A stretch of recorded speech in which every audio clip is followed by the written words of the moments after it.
এদেশে সবাই হিন্দু হয়েই জন্মেছিলেন। পরবর্তীতে বহু হিন্দু ধর্মাবলম্বী ইসলাম ধর্মগ্রহণ করেন। প্রাক্তন কংগ্রেস নেতা গুলাম নবী আজাদের বক্তব্য ঘিরে এখন রাজনৈতিক মহলে সমালোচনার ঝড়। বজরং দল এবং হিন্দু পরিষদের মতো হিন্দু ডানপন্থী সংগঠনগুলি গুলাম নবী আজাদের বক্তব্যকে সমর্থন করেছেন।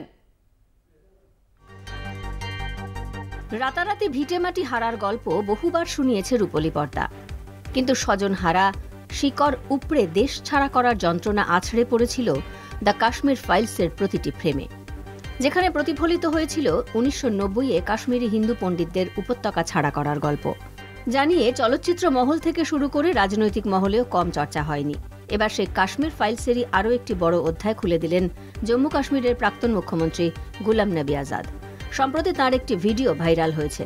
সেখানে তাঁকে বলতে শোনা যায়, 1500 বছর আগে ইসলাম ধর্মের প্রবর্তন হলেও হিন্দু ধর্ম আরও প্রাচীন। কিছু মুসলিম বাইরে থেকে এসে মুঘল সেনাতে কাজ করতেন, তবে পরবর্তীতে অনেকেই হিন্দু ধর্ম থেকে মুসলিম ধর্মে রূপান্তরিত হয়েছিলেন। তার মতে এর জলজান্ত উদাহরণ রয়েছে কাশ্মীরেই।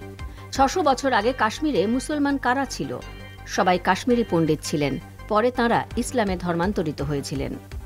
গুলামের বক্তব্য ঘিরে জোর জল্পনা শুরু হলেও বজরং দল এবং হিন্দু পরিষদের মতো হিন্দু ডানপন্থী সংগঠনগুলিও এই মন্তব্যকে সমর্থন করেছে।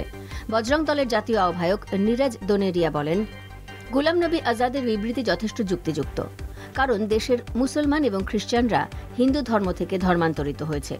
এ প্রসঙ্গে কাশ্মীরের প্রাক্তন উপমুখ্যমন্ত্রী কাবিন্দর গুপ্তর মন্তব্য, ভারতে ইসলাম ধর্মের সূচনা সম্পর্কে আজাদ যে টাইমলাইন দিয়েছেন তা সত্য। বিশেষ করে ভারতে আক্রমণকারীরা অন্য ধর্মে রূপান্তরিত হওয়ার আগে হিন্দু ধর্ম পালন করত। তবে হঠাৎ কেন এমন মন্তব্য কাশ্মীরের প্রাক্তন মুখ্যমন্ত্রী গুলাম নবী আজাদের? আগে কংগ্রেস নেতা বলেই পরিচিত ছিলেন গুলাম, তবে গত বছর অগস্ট মাসে তিনি পদত্যাগ করেন। দলে থাকাকালীন কংগ্রেসের বিরুদ্ধে সুর চড়াতেন তিনি, তবে এবার তাঁর গলাতেই অন্য সুর। লোকসভা নির্বাচনের আগে গুলামের এই মন্তব্য ঘিরে স্বাভাবিকভাবেই শুরু হয়েছে জল্পনা। কলকাতা টিভি।